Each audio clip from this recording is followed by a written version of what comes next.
اللهم صل وسلم وبارك على سيدنا محمد وعلى آله وصحبه أجمعين. قبل ما نبدأ حلقة النهاردة يلا بسرعة نحط لايك للفيديو، وياريت كمان نكمل حلقة للآخر. حلقتنا النهاردة حلقة قوية جدا، لأننا هنشوف مع بعض قصة حقيقية وقصة كاملة من القصص اللي انتوا بتحبوها. إن شاء الله هتعجبكم. وقبل ما أبدأ عايزة أقول لكم إن انتوا وحشتوني جدا جدا جدا من القصة اللي فاتت، وبشكر كل الناس الحلوة اللي دايما بتدعمنا بالتعليقات الحلوة اللي زيها، وبحبكم من كل قلبي. واللي لسه ما اشتركش في القناة لغاية دلوقتي يلا بسرعة، مستني ايه؟ كلنا نعمل اشتراك ونفعل جرس الاشعارات علشان توصلنا اشعارات بكل الحلقات الجديدة. وقبل ما ابدأ ارجو منكم الدعاء لأمه بالرحمة وبالمغفرة، وان يجعل مأواها الجنة ان شاء الله. يلا بينا نبدأ الحلقة. في قرية بسيطة من قرى الصعيد كانت عايشة أسرة بسيطة مكونة من 4 أفراد. الأب كان اسمه فتحي وعمره 32 سنة، كان متجوز من تيسير اللي تقريبا 27، وعنده ولد وبنت كاظم وتقى.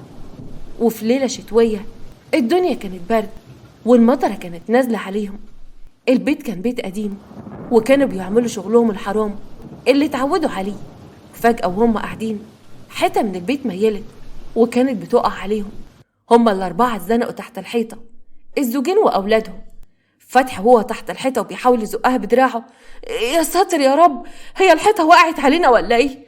دي تقيلة قوي، ده لو فضلت كده مش هنقدر نطلع من تحتها، هنروح في خبر كان. مراته تيسير: هو انت يا راجل لك عين تتكلم؟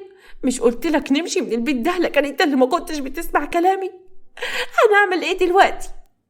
البيت ملوش دعوة يا ولية، هو صح قديم بس كان جامد. كل اللي بيحصل ده انا عارف كويس او حصل من ايه، من الفلوس المشؤومة اللي بناخدها. يا ما قلتلك نبطل الشغل ده، لكن انت اللي ما سمعتيش كلامي. طب وبعدين يا فتحي هنتصرف ازاي؟ انا وانت والاولاد يا اخويا هنروح. ده ان ربنا ينجينا من اللي احنا فيه ده، احنا في موقف صعب قوي يا تيسير. انا خايف لا تبقى دي نهايتنا، هنقابل ربنا بأنهي وش واحنا عملنا الذنوب دي كلها. انت اللي السبب يا تيسير، احنا صح كنا ناس فقراء بس بالنا كان مستريح وعايشين بالستر. ايوه بقى يا راجل انت، هو ده وقت الكلام ده؟ ادعي بس ربنا نخرج من المشكلة دي وبعد كده نبقى نتعاتب.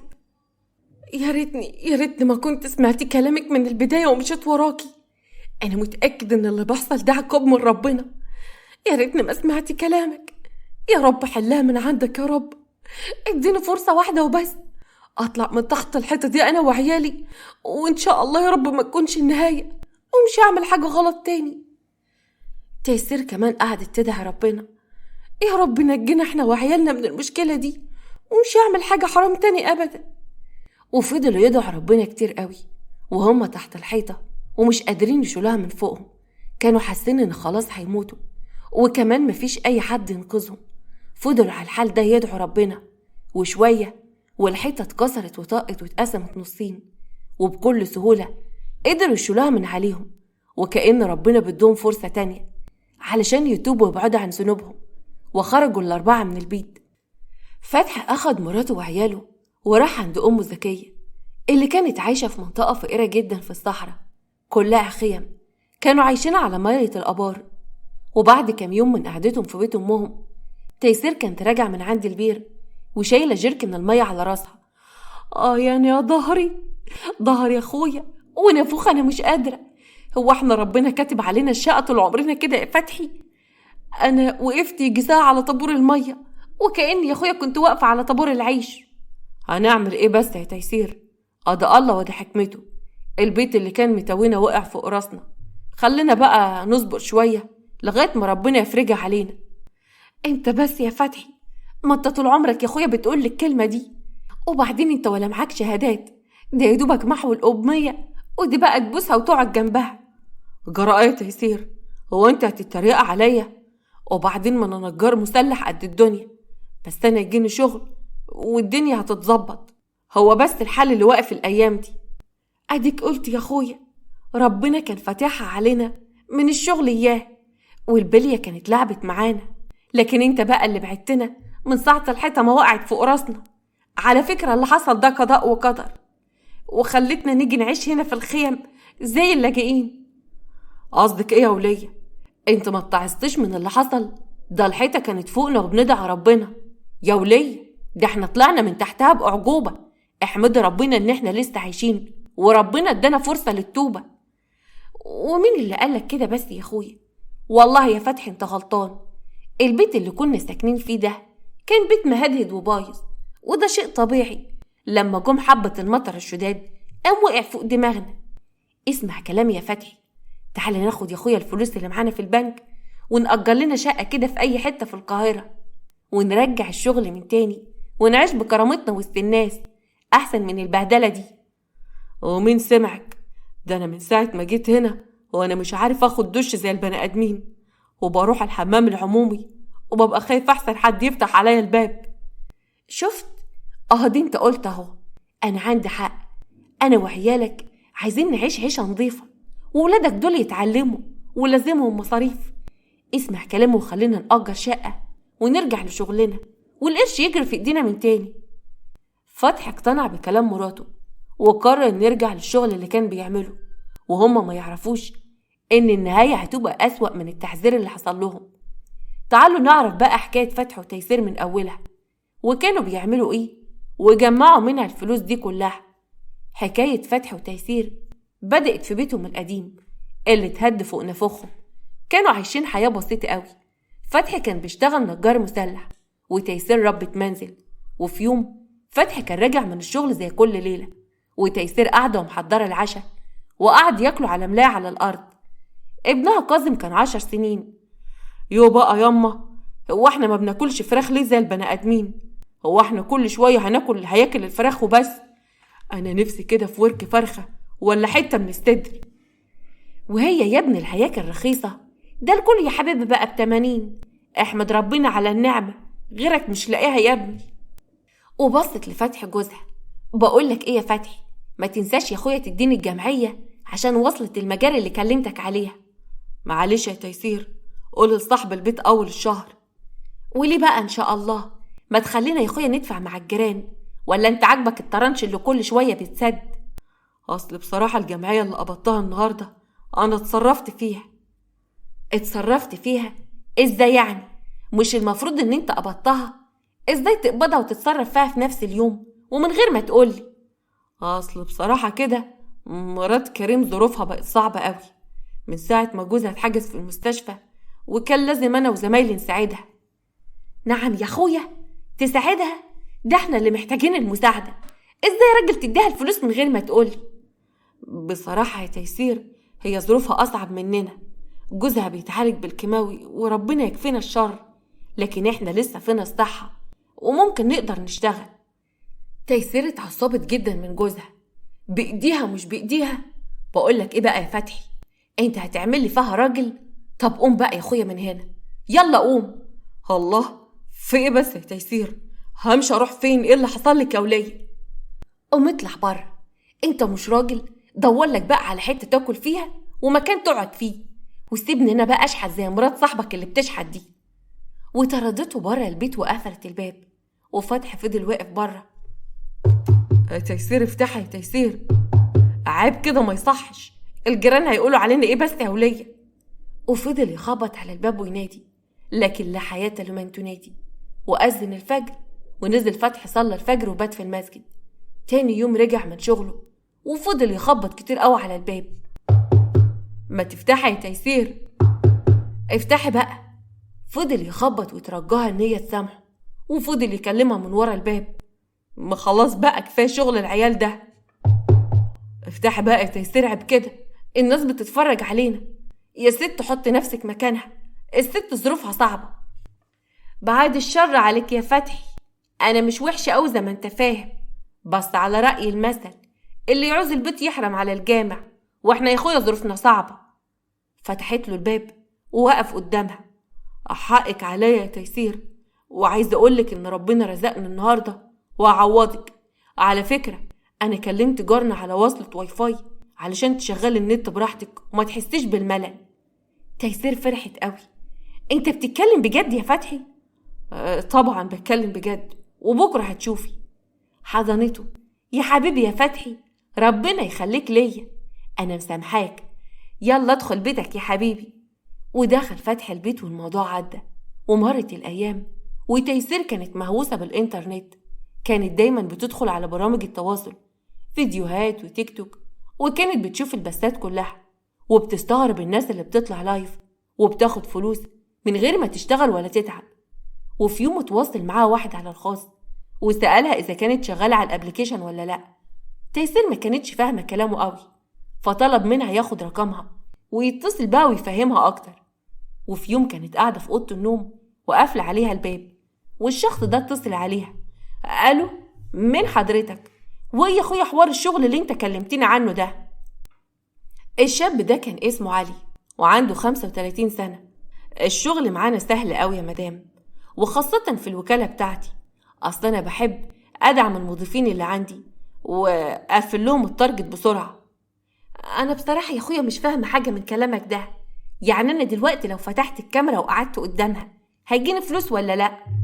طبعا هيجيلك فلوس وبالهبل من غير ما تشتغل ولا تتعبي. مش انت بتشوفي الناس اللي بتوصل ل2003 من أول ساعة؟ أيوة يا أخويا بشوفهم. طيب كويس، معلش يعني أنا مش هنفع أظهر بوشي، أنا هلبس النقاب علشان محدش يعرفني. اللي يريحك يا مدام، مع ان انت لو ظهرت بوشك ده هيجيبلك فلوس اكتر، بس براحتك، قرك على الكاريزما، وانا شايف ان الكاريزما عندك موجودة. تيسير اتحمست جدا. ايوه انا عندي كاريزما. طيب هو يا اخويا هنفع ابدأ امتى؟ من دلوقتي طبعا لو حبيتي، وخلي بالك كل ما تقعدي على اللايف اكتر كل ما هيجيلك دعم. يلا لو انت جاهزة ادخلي دلوقتي، افتحي اللايف وانا هعملك اوديشن وهديه للإدارة عشان تشتغلي. وبالفعل عملت الأوديشن وابتدت الشغل، وكان الوكيل دايما بيدعمها ويرملها هدايا، وكأنه كان قاصد يحببها في الابليكيشن أكتر وأكتر. وبعد 5 أيام استلمت تيسير أول قبض اللي كان عبارة عن 1000 جنيه. مسكت الفلوس وما كانتش مصدقة. يا حلاوة يا ولاد، بقى الفلوس دي كلها تبقى معايا؟ ياه، كل دول في 5 أيام وبس؟ يعني أنا كده في الشهر ممكن أقفل لي 5-6 آلاف جنيه، كل ده وأنا قاعدة قدام الكاميرا وبأزأز لب. ده طلعت شغلانة حلوة أوي وسهلة. بس يا ترى لو أنا قلت لفتحي جوزي هيوافق؟ لا، فتحي فقري وممكن ما يوافقش. أحسن حاجة ما أقولهوش، أحسن يرجع يقعد يقولي حرام ومش حرام. أفضل أنا بقى كده على الشغل ده وأصرف على نفسي وعلى عيالي، عشان بيتي ما يبقاش محتاج حاجة. وفضلت تيسير تشتغل بالنقاب شهر كامل، وكان علي بيدعمها، وكل 5 أيام تقبض 1000 جنيه، وابتدت تشتري كل اللي نفسها فيه. أما في بيت علي كان عايش في شقة بسيطة في حي متوسط، وكان متجوز بنت بسيطة متدينة واسمها حياة، وعمرها 22 سنة، وعندهم ولد اسمه مصطفى وعمره 6 سنين. وكان عنده مشكلة في النظر، للأسف ما كانش بيشوف. في يوم علي كان قاعد على اللابتوب وجات مراته حياة. ايه ده يا علي، انت برضو لسه بتشتغل شغل اللايفات ده؟ مش قلنا ان احنا نبطله؟ اعمل ايه بس يا حياة، ما الوظيفة الحكومية مش كفاية، ده يدوبك بتجيب لنا الاكل والشرب، والبيت محتاج ياما. انت ناسي ان ابنك محتاج عملية في عينيه علشان يقدر يشوف. انت كده بتاخد ذنوب يا علي، كل بنت بتحرج اسمها قدام الناس وكل واحد بيتسول. انتوا كده بتعلموا الشباب ان يبقوا عواطلية، وده بيوقع اقتصاد البلد اكتر واكتر. الواحد اللي بيقعد على اللايف ده وتجوله فلوس بالساهل هينفع البلد في ايه؟ وبعدين الفلوس دي كلها فلوس مشبوهة. مش قلتلك ان الفلوس ده حرام والقرش اللي يجي منها يغور في 60 داهية؟ عاوز تعمل عملية لابننا من الفلوس دي يا علي؟ انا مش موافقة، انا خايفة يا اخويا على ابني. ما انا مش هعمل العملية بالفلوس بتاعت اللايفات، لا انا هعمل العملية بفلوس المرتب. الفلوس دي انا بجيبها للباقة، الصابون المسحوق، الحاجات دي يعني. ما تحاولش تقنعني يا علي ان اللي انت بتعمله ده مش حرام.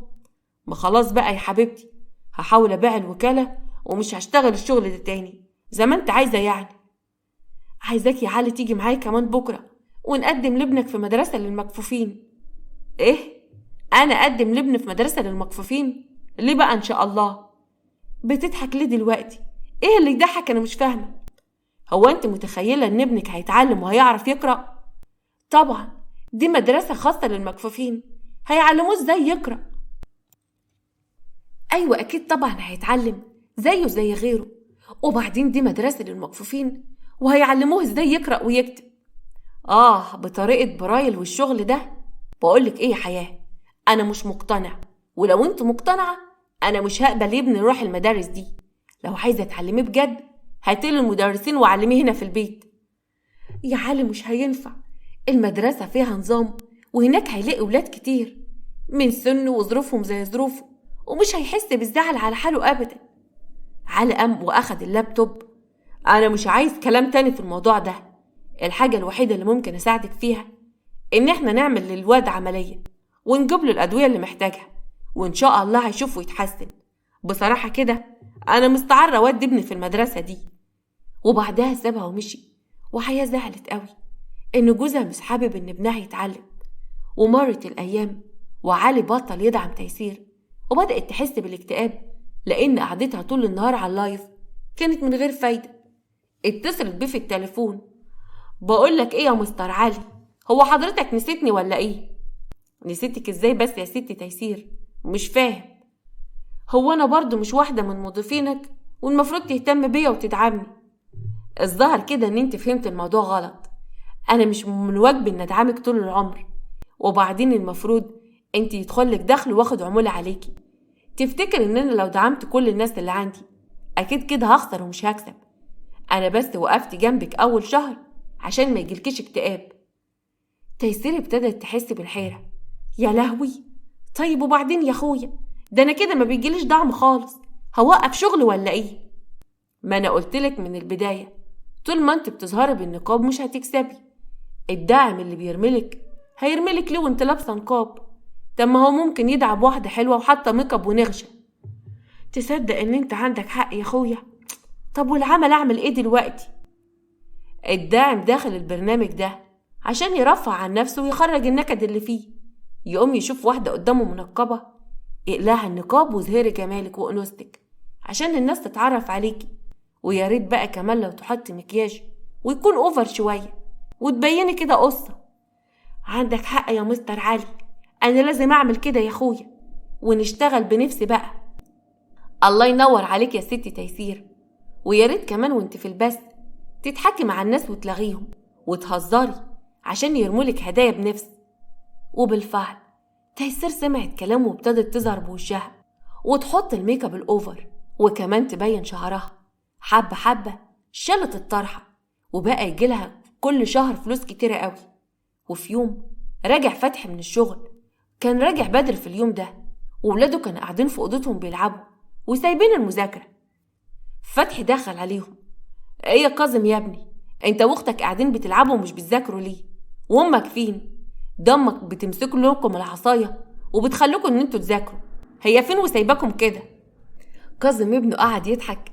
ماما بقت ست عسل قوي، بتقعد في اوضتها بالساعات وما بتطلعش منها خالص، واحنا بنقعد نلعب براحتنا. فتحي استغرب كلام ابنه قوي. بتقعد في الاوضه بالساعات بتعمل ايه؟ مش عارف والله يا بابا، بس لما بتطلع بتقعد تقول ان هي تعبانه وظهرها وجعها. وايه كمان؟ وبصراحه كده بتبقى حاطه مكياج اوفر. فتحي اتفاجئ في كلام ابنه وفكر ان مراته ممكن تكون بتخونه. ساب ولاده وطلع على السطح وبص على مراته من شباك المنور، وشافها وهي قاعده قدام اللابتوب وحاطه ميك اب اوفر، وطلع وحاطه اللابتوب قدامها وبتضحك وبتهزر. في لحظه جوزها اصبح كالبركان السائر ونزل وفضل يخبط على باب الأوضة جامد. افتحي يا تيسير، افتحي يا ولية. تيسير فتحت الباب. ايه يا فتحي، مالك يا اخويا بتخبط كده ليه؟ جاي كده من بره عامل زي الطور الهايج. كنت بتعملي ايه في الأوضة يا ولية؟ رد عليا. كنت بعمل ايه يعني؟ كنت قاعدة في الأوضة بطبق الغسيل. لا يا تيسير، انت ما كنتش بتطبقي الغسيل ولا حاجة، انا شايفك كنت قاعدة قدام الكاميرا وحاطه مكياج وسايبه شعرك. مسكها من دراعها. كنت بتكلمي مين؟ انت تعرفي رجاله بتخونيني؟ يا لهوي، ايه الكلام اللي انت بتقوله ده يا فتحي؟ لا طبعا، ده لا عشت ولا كنت. انا يا اخويا كنت بشتغل علشان اساعدك واصرف على اولادي. بتشتغلي ايه يعني؟ انا مش فاهم. هو انت اصلا بتعرفي تقري وتكتبي؟ ايوه يا اخويا بشتغل، شغله جديد كده، ده القبض بالدولار. كل اللي عليا اطلع كده اقعد قدام الكاميرا واضحك وهزر مع الناس وبس. وفين بقى ناس بتساعد وبترمي لها هدايا وبتتحول لنقط وبتبقى دولارات وبروح واسحبهم. انت توقفي الكلام ده، احنا ملناش في الشغل ده يا وليه. ووقفوا ليه بس يا اخويا؟ بقولك وقفيه، هو ده جزات ان انا جبتلك نت البيت؟ يا فتحي صلي على النبي كده. اسمعني يا اخويا، انت اكتر واحد عارف ظروفنا وعارف قد ايه احنا محتاجين القرش. كل الناس اللي على البرامج دي ناس غلابه زينا. ومسكت التليفون وبدات توريله. شوف يا اخويا، شوف الستات والرجاله وعواجيز ازاي، وكل دولت قاعدين في اللايفات علشان الفلوس. كل واحد يا اخويا بيجري على رزقه. بس اللي بيدفعوا الفلوس دول بيدفعوها للناس ليه؟ اكيد في مقابل. ها؟ لا مفيش مقابل ولا حاجة. دي ناس ربنا مديها فلوس ومعاها فلوس كتيرة قوي، فبتحب تساعد الغلابة اللي زينا. صدقات يعني. صدقات؟ بذمتك دي اسمها صدقات؟ دي اسمها شحاتة وقلة قيمة. شحاتة انا راضية. المهم انا مش هضيع من ايديا 6000 وزيادة يا فتح في الشهر. فتح اتفاجئ بالرقم. انت بتقولي ايه؟ 6000؟ ده انا من ساعة ما اشتغلت هو انا ما دخلتش ربع المبلغ ده. امال ايه يا اخويا؟ ده انا من ساعة ما دخلت الشغل ده ومش حارمة بيتك ولا عيالك من اي حاجة، وبقوا دلوقتي بياخدوا دروس في كل المواد. حتى انت مش ملاحظ ان انا ما عدتش بطلب منك فلوس زي الاول؟ استني بس هنا، انت بتدخلي 6000 جنيه في الشهر؟ لا انا كده لازم افكر في الموضوع. انا عندي ليك فكرة يا فتحي. بص يا اخويا، ايه رأيك بقى ان انت كمان تشتغل معايا في الموضوع ده؟ طيب اتفضلي قولي هنعمله ازاي. وبالفعل سمع كلامها وراح معاها وقعد مع علي. يا اهلا وسهلا بك يا باشمهندس علي، انا جبتلك جوزي اهو علشان يدخل معانا الوكالة، ويا ريت تقول له هيعمل ايه علشان ينجح والفلوس تجري في ايديه. ايه المحتوى اللي انت عاوز تقدمه يا استاذ فتحي؟ ها؟ انا مش عايز اقدم محتوى يا باشا، انا عايز اطلع بس. ايوه هتعمل بس البث لوحده مش كفاية، لازم يبقى لك محتوى علشان تتشهر والناس تدخلك وتدعمك. ايوه بس هعمل ايه بس يا باشا؟ انا مش عارف محتوى ايه بقى اللي ممكن اعمله. طيب انا عندي لك فكرة كويسة قوي. انت تشوف لك واحدة ست كبيرة قد والدتك كده، او ممكن لو والدتك كانت عايشة، وتعمل نفسك ان انت متجوزة وتقعدوا تقولوا كلام حب قدام الكاميرا. ايوه يا باشا، بس ده كلام مستفز قوي. تفتكر ان هيعجب الناس؟ طبعا هيعجبها. كل ما كنت مستفز كل ما الناس هتدعمك. ده غير بقى ان في بلوجرز هيدخلوا ويتريقوا على المحتوى بتاعك ويتنقل على المنصات التانية. وانت كمان يا تيسير، انا شايف برضو ان انت تعملي فيديوهات بحيث تتشهري. عندك حق يا مستر علي، ده انا هخربها من هنا ورايح. انا عندي كمان لكم ابليكيشن تاني مش بيدي فلوس بس، ده كمان هيدوكم فلوس على المشاهدات واللايكات، وهيدوكم هدايا على الفيديوهات اللي بتعملوها. يعني هتاخدوا دولارات على الساعات اللي انتوا هتفتحوها في اليوم. تيسير وجوزها فرحوا قوي. طيب ومستني ايه يا مستر علي؟ دخلنا فيه اله يسترك، ولك عليا انا وجوزي هنبقى من ايدك دي لايدك دي. وبالفعل من بعدها ابتدت الفلوس تجري في ايديهم زي الرز، وبقالهم المحتوى وبيطلعوا بسات واتشهروا جدا. وفي يوم الدنيا كانت برد والمطرة كانت شغالة، وتيسير خرجت في الحتة الفاضية اللي قدام البيت. يلا يا فتحي، يلا يا ولاد تعالوا اقعدوا معانا، اقعدوا كده علشان نعمل لايف سوا. ايه ده يا تيسير؟ يلا يا فتحي، يلا يا ولاد تعالى علشان نقعد هنا في المطرة. فتحي بص لمراته. في ايه بس يا تيسير؟ ومطرة ايه اللي هنقعد فيها والجو برد كده؟ اسكت انت مش فاهم حاجة. بقولك ايه، انت تمسك الواد وانا همسك البيت، وتحط مشمع فوق راسنا ونطلع لايف من تليفونك، فاهم؟ عايزانا نطلع اللايف واحنا بالمنظر ده؟ هنقول ايه للناس يا ولية؟ وما نطلعش ليه يا اخويا؟ ده رزق وجاي لغاية عندنا، وانت هتتفرج على الدعم اللي هينزل علينا لما نقول لهم إن إحنا ناس غلابة ومفيش حيطة ولا سقف بيقوينا، وانتوا يا ولاد عيطوا.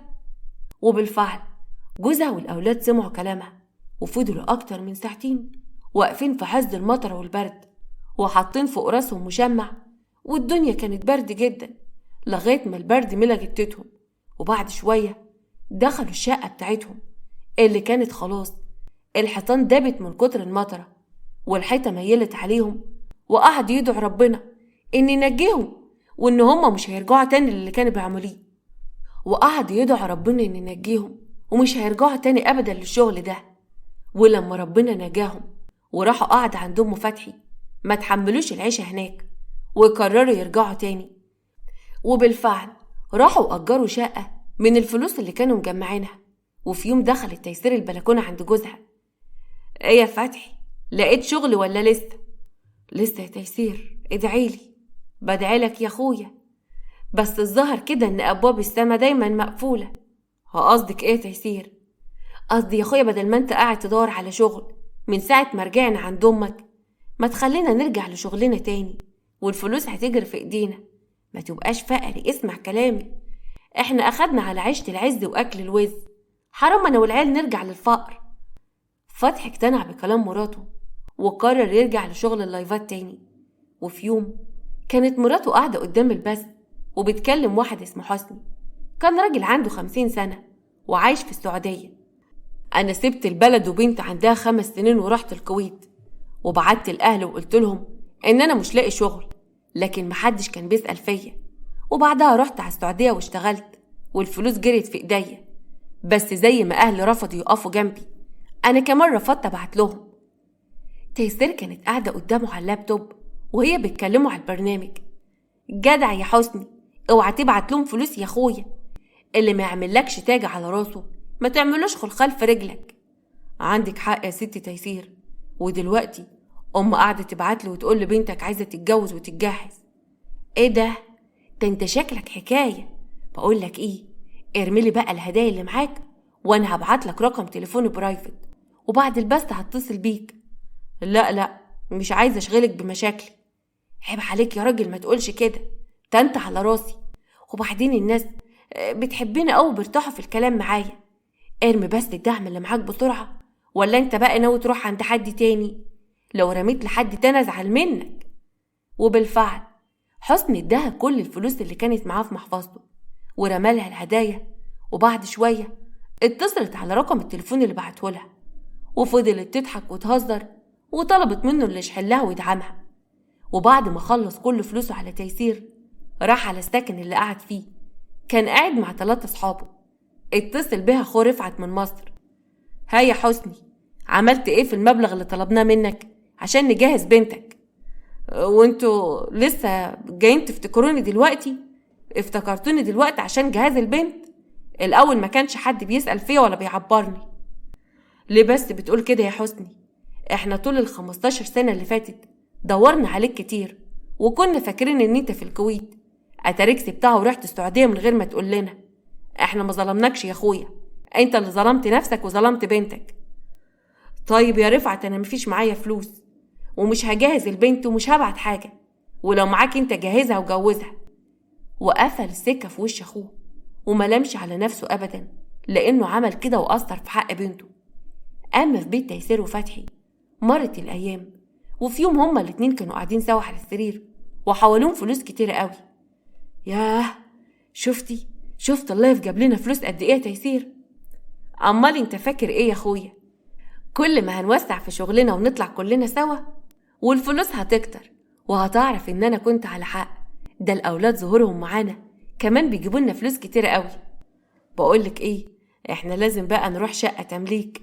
الشقة اللي احنا قاعدين فيها دي مش شقة كويسة، بالعكس خلينا قاعدين هنا في البيت ده، وطول ما هم شايفيننا كده هيدونا فلوس. وفجأة ابنهم خبط على الباب. ماما، انا عايز 200 جنيه، عايز اخرج مع اصحابي. حاضر يا كاظم. واخدت 1000 جنيه من اللي قدامها وفتحت الباب فتحة صغيرة. خد يا حبيبي، دول 1000 جنيه هم، روش على نفسك انت واصحابك. يا حبيبتي يا ماما، يا ريت كل اسبوع تديني 1000 زيه. حاضر، هو أنا أقدر أقولك لأ؟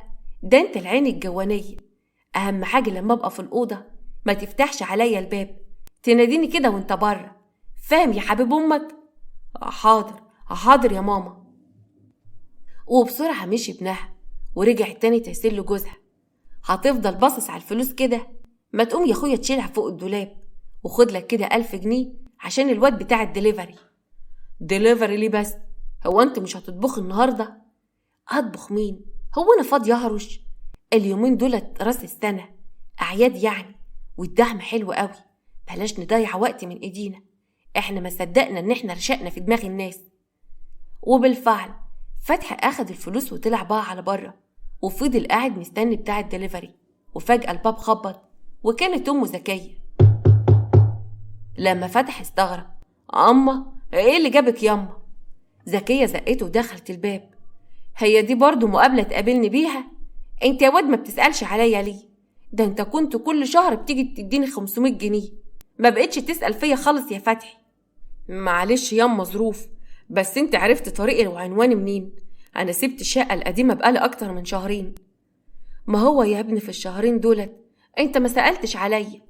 الارض اللي كانت الخيمة عليها وعايشة فيها اصحابها اخدوها وبقولوا هيبنوها عمارات، وكل الناس اللي معايا اتطردوا، وانا كنت بدور عليك علشان تقويني في بيتك، ولغاية ما ولاد الحلال دلوني على طريقك هنا. هو مين ولاد الحلال دول ياما؟ كتار يا ابني ربنا يبارك لهم. بقولك ايه يا واد، خش هات لي لقمة كلها اصل انا جعانة قوي. وفجأة تيسير جت وهي لابسة لبس خارج وحاطة مكياج اوفر. ايه ده حماتي؟ ايه اللي جابك عندنا؟ هي دي ازيك يا حماتي وازاي صحتك؟ وبعدين انتوا الاتنين مش عايزيني ولا ايه؟ ايه المقابلة السخيفة دي؟ معلش ياما ما تقوليش كده، ده انت انست ونورتي. تحب تقعدي في اوضتنا ولا في اوضه العيال؟ تيسير قربت من جوزها. هي مين دي اللي تقعد في اوضتنا او اوضه العيال؟ انت عايز امك تعيش معانا يا فتحي؟ ما ينفعش طبعا، انت عارف كويس ليه. طيب ياما اقعدي هنا دقيقه كده وانا هجيلك. واخد مراته على جوه. ايه الكلام اللي بتقولي ده يا تيسير؟ عايزانا اطرد امي؟ بقولك ايه يا فتحي، امك لو فضلت هنا هتود كل اللي بنيناه يا اخويا. خلاها تمشي وتروح البلد عند عمامك ولا تروح في اي حته.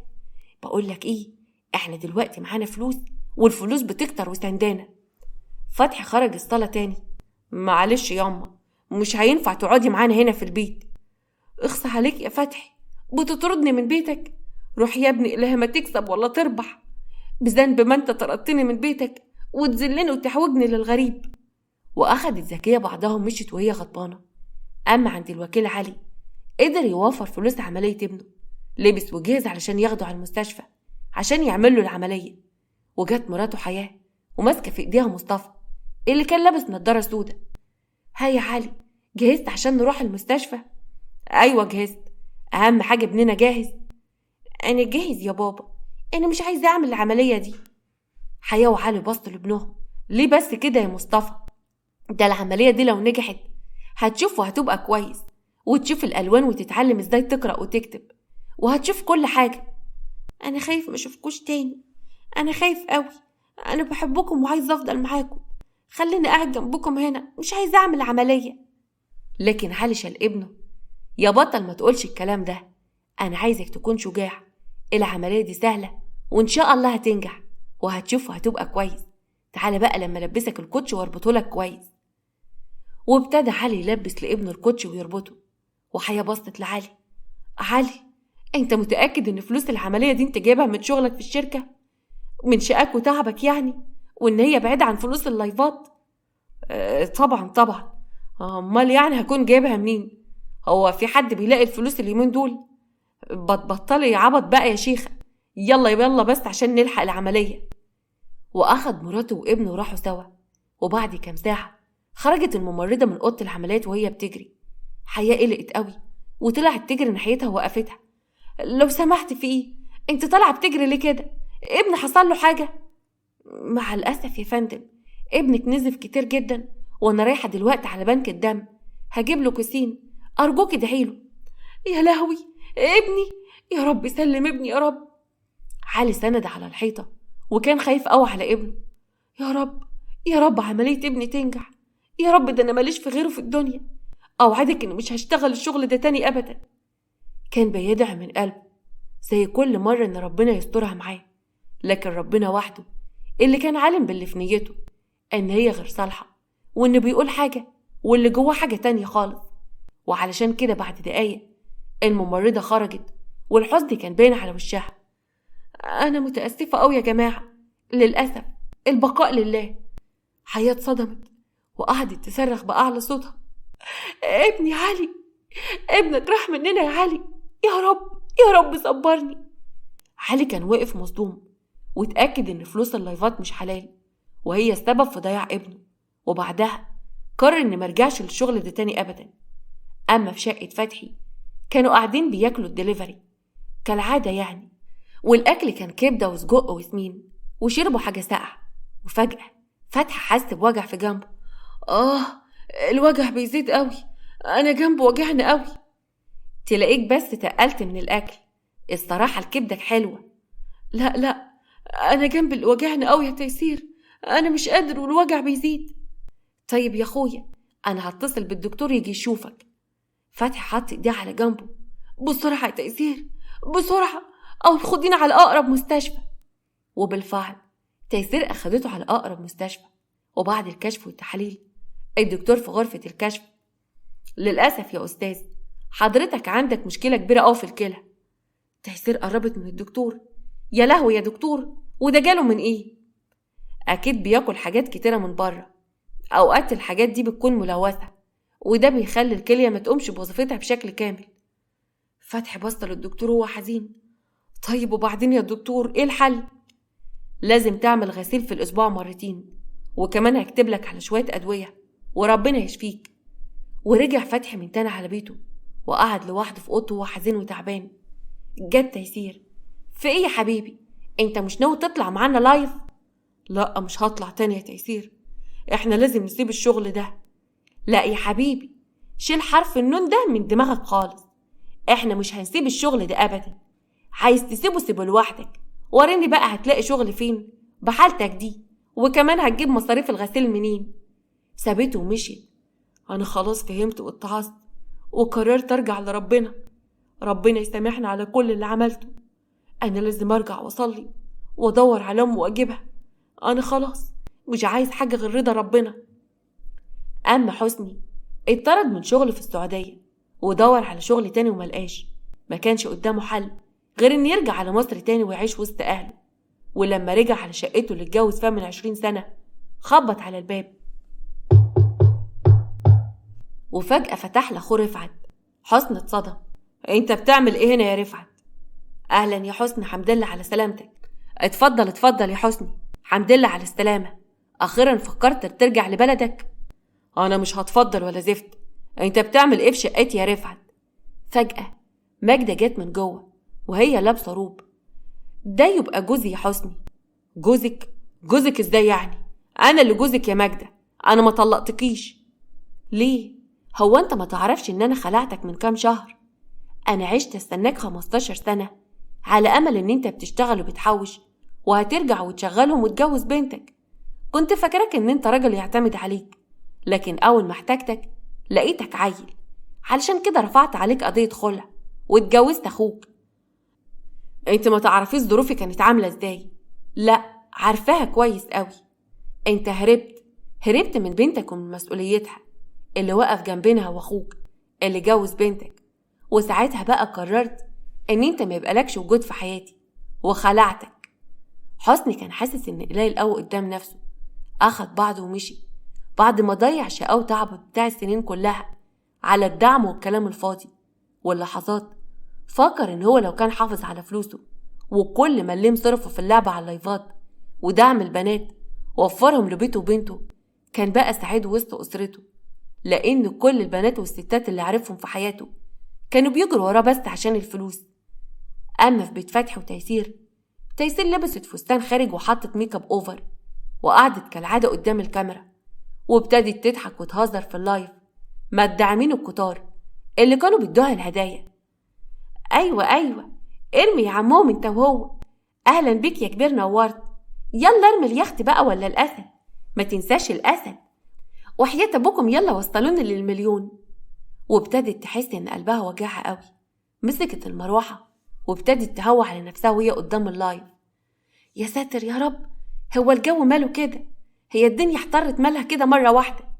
وقامت وفتحت شباك الأوضة وحست إن هي تعبانة قوي، وقالت لنفسها بجنون وكأنها كانت بتكلم حد: هو ايه اللي بيحصل؟ أنا مالي كده؟ لا لا، أنا مش هروح، أكيد مش هيحصل لي حاجة. أنا لسه مش بعتش من الدنيا، ولسه مصرفتش من الفلوس اللي لميتها من اللايفات. وفجأة ابتدت تكح جامد قوي، ودخل فتحي وابنها كاظم. كاظم قرب منها: مالك يا ماما، انت بتكحي كده ليه؟ فتحي جاب لها ميه علشان تشرب. خدي اشربي بسرعه يا تيسير. تيسير حاولت تشرب الميه، لكن الكوبايه وقعت من ايديها اتكسرت، وراحه طلعت للي خلقها. راحه طلعت وهي قدام البث المباشر، وجمهورها كان شايفها. كان في اكتر من 2000 شخص شافوها، وراحه بتطلع وهي على معصيه، ولابسه لبس خارج، وحاطه ميك اب اوفر، وهي بتشحت من الداعمين. فيهم اللي شمت وكتب في الكومنتات: خلي الأسد واليخت ينفعوكي. وفيه اللي كتب لها: اللهم ارزقنا حسن الخاتمة. ودي كانت قصة واقعية لواحدة غرتها حياة الدنيا، وفكرت إن المال الحرام آخرته الرفاهية والنزاهة والسعادة، لكن نهايتها إن هي ماتت قبل حتى ما تتهنى بالفلوس اللي جمعتها من حرام. فتحي قفل البث وأخد ابنه وحضنه ومشي من البيت، وقرر إن يبعد عن ده، وإن ده كان أكبر إنذار له ولولاده إن هما يبعدوا عن الطريق ده، الطريق اللي آخره خراب. اوعى تفتكروا إن الفلوس اللي بتيجي بالساهل بتسعد الناس، بالعكس، لازم نتعب ونشقى وننفع بلدنا علشان الفلوس اللي تدخل لنا تكون فعلا مصدر للسعادة. أتمنى إن القصة تكون عجبتكم، وما تنسوش تعملوا لايك للفيديو واشتراك في القناة. اشوفكم بكرة على خير في قصة جديدة إن شاء الله.